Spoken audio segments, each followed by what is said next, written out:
Hello, fellow morons. It's Victor, King of the Morons. Welcome to another Japanese for Morons Japanese sentence breakdown. Today's sentence is very short, but it's going to be a very long video because there's so much. This is a box of what is it called? Can of worms. This is the proverbial can of worms. Let's start off, as I always say, by just repeating. Don't think about the meaning. Woo! Imi means meaning. Imi means meaning. So don't think about the imi so much. Just repeat. Ready? And as always, we're going to go backwards. Okay. I, sai, dasai, kudasai, kudasai, kudasai, kudasai, kudasai, kudasai, o kudasai, o kudasai, wo kudasai, re o kudasai. I can't get that.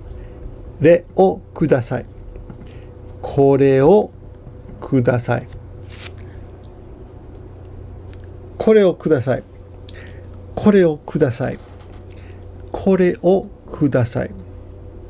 And as you can tell, the kanji, usually we have a kanji line and a hiragana line, but as you can see, they're the same this time because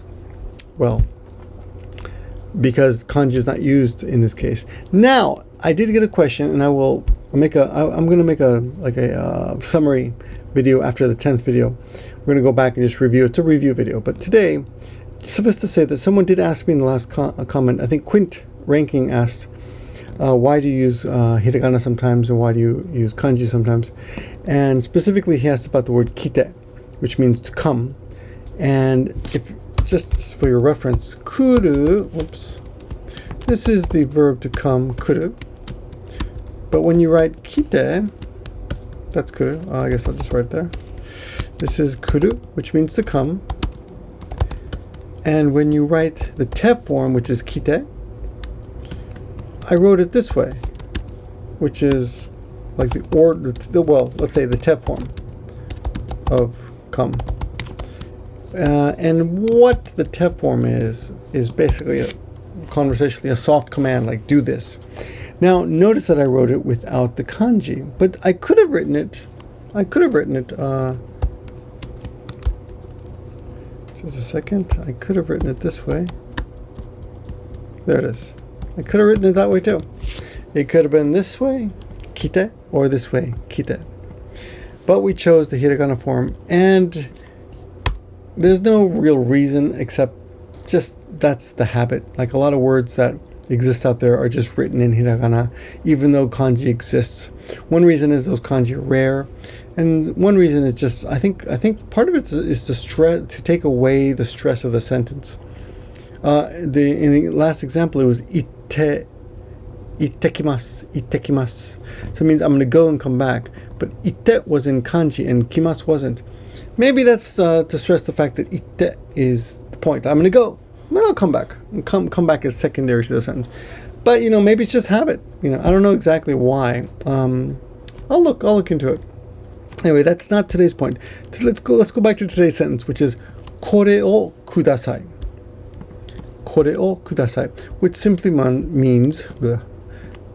means I'll have this, please. Literally, the meaning of kore o kudasai, and I'll just write it out again. Kore o kudasai. Literally, it means this. That's kore. Please, this, please. That's the literal meaning. Okay, let's take the three. We have three parts of the sentence. We have kore. Right? And I'll just underline that. Kore. Then we have o. I'll put that there. And then we have kudasai. And I'll underline that as well.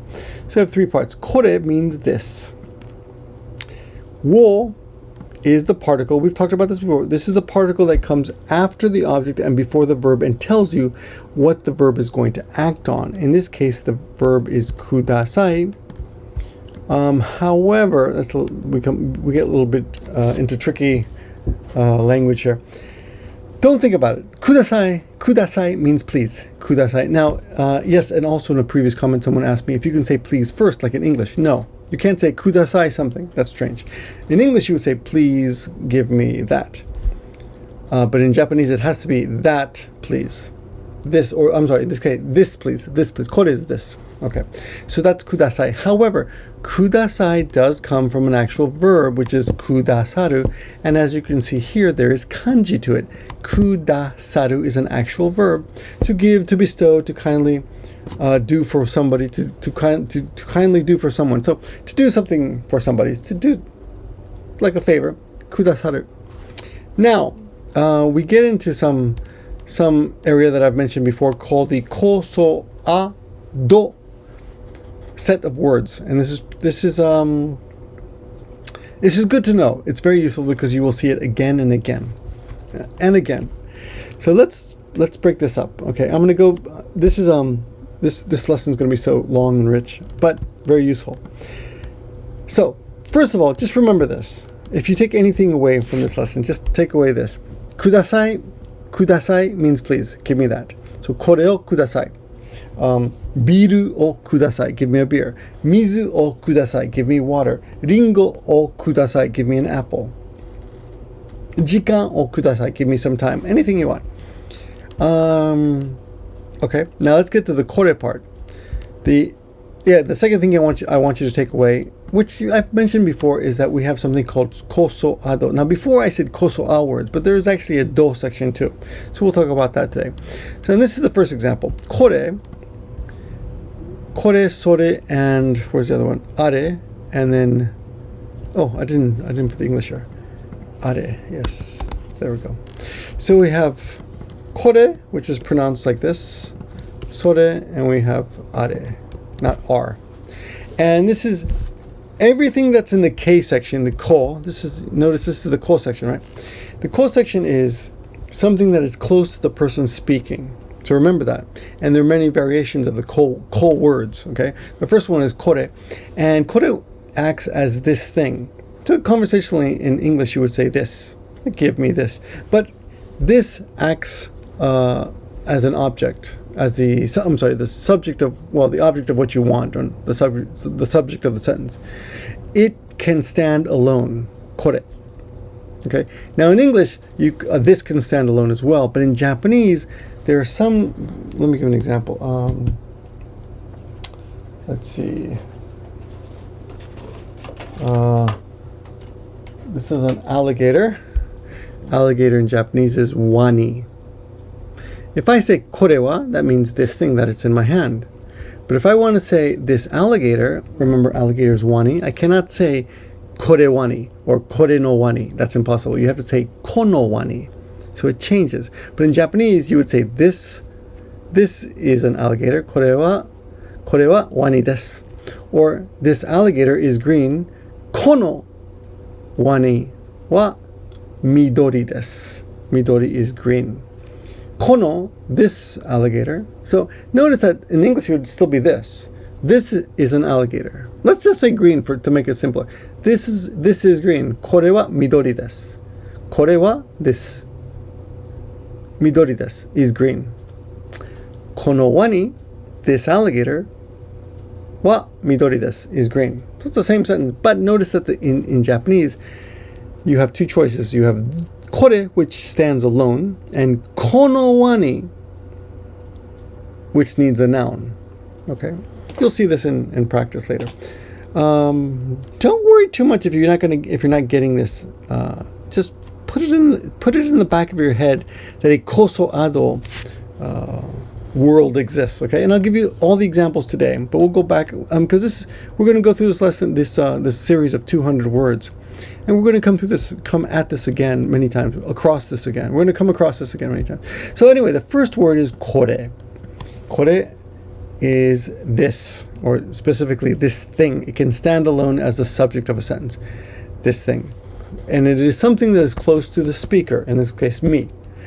Kore wa. Anything that's near me, or that I'm holding in my hand. Sore is something that's close to the listener. So if I'm talking to you and there's something near you, I would say sore wa, that thing that is near you. Are is something that is far from me and far from you. It's far from both. Okay? Dore means something that I don't. Which one? I'm asking a question. This is the question word. So ko is this here. Sore is that there. Are is that over there, far away from both of us. And dore is a question. Which one? Now, another example of that is the, I didn't write the English here, is the kono, sono, and ano group with dono. And that, in this case, these require a noun. These cannot exist alone. Kore, sore, are, and dore can exist alone. But kono, you cannot just say kono. You can't say kono wa. You need to say kono plus a noun. So kono wani. Kono wani wa something. Kono wani wa midori desu. Okay? Sono, whatever's near you. Let's say there's a penguin over where you are. So I would say, sono penguin wa biru o nonderu. That penguin is drinking a beer. Don't worry so much about the rest of the sentence. Just remember the point is that penguin is near you, so it's sono. Okay? Sono penguin. I said penguin, didn't I say? Japanese is penguin, I believe. I don't say penguin much in Japanese. Ano would be something that's over there. For example, there's something far away from us over there. Ano boshi wa kuroi desu. That hat over there is black. Boshi is hat. Sono boshi wa kuroi desu. It's black. Okay. Now, the last one there is dono, which is which. Well, let's say I have 2 pens. Dono pen ga ii. Dono pen. Which pen? Dono pen. Dono marker. I guess these are markers, right? So, dono marker ga ii desu ka? Which marker is good? Please tell me which one. Okay, that's the next group of the kosoado words. Here's the third group. There are many groups. Koko. Here. This place. Close to me. That's koko. Okay. Soko. It's also a girl's name, by the way. I know some girls' names Koko. Soko is there near you. That place near you. Soko. Asoko is over there. Whoops. Far away from both of us. That place over there. Far away from the speaker. Far away from the listener. And doko, of course, is where. Doko, where. Okay, these are all place words. Now we come to another funny group. This is koitsu. And this group are all kind of derogatory expressions, but fun to know. And you'll hear this a lot in movies. Koitsu is this guy, this man. And it's derogatory, but it's this guy near me. It's insulting. It's a little bit like similar, like you bastard, you son of a bitch. Or when you're frustrated with something, you say, koitsu. Now, even if I'm talking to you, like this guy, he's annoying me. It's insulting. These are all derogatory. Soitsu is that guy near you. Soitsu. Close to the listener. Aitsu is away from both of us. Aitsu, that guy over there. Aitsu. And then we don't have there's no D equivalent. There's no doitsu or anything. But there is yatsu, which is not exactly the same group, but good to know because it just means that guy. Yatsu. Yatsuda. Yatsu is not necessarily derogatory. Oh, is it? Well, I guess it's a little derogatory. It's not complimentary. It's that guy, right? Yatsua. But so I've heard people say iyatsuda. I mean, he's a good guy. But in the dictionary, it does say derogatory. Anyway. Dare is the way we say who. And it doesn't sound like any of them. But it's good to know. Koitsu, soitsu, aitsu, yatsu, and dare. Okay, we come to the third group, which is also full of derogatory. Kona. It's not always derogatory, but it's often derogatory, like this annoying something. So kona. Kona is such a thing as this, near you, near the speaker. Sonna, something referring to the listener, or the person you're speaking to, the listener's ideas or actions. Sonna. Sonna koto nai. That's not true. If you say something like, Victor's an alien, I was like, Sonna koto nai. That's not true. Anna is something that's far away from both of us. And dona is what kind? Donna. And that's basically it. It's a long one, huh? Anyway, That is the kosoado groups, and I'm pretty sure that's all of them. It's quite possible I missed one, but I did ask a couple Japanese people if they could think of any more, and they couldn't.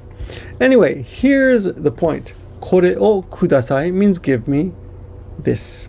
So if you're looking at a menu and the waitress comes by and you want to tell the waitress, I'd like this, Kore o kudasai. Please give me this. Okay, that's your lesson for tonight. It is a bit late, so I'm going to call it a night. But I do have some other videos that I've filmed and I will upload soon. I've got to do a little bit of editing to those, but I will put them up. Anyway, thanks always for the support. Thanks for watching these. Let me know what you think. I welcome your comments, and yeah, that's it. It's long enough. I'm gonna get off. Talk to you guys soon.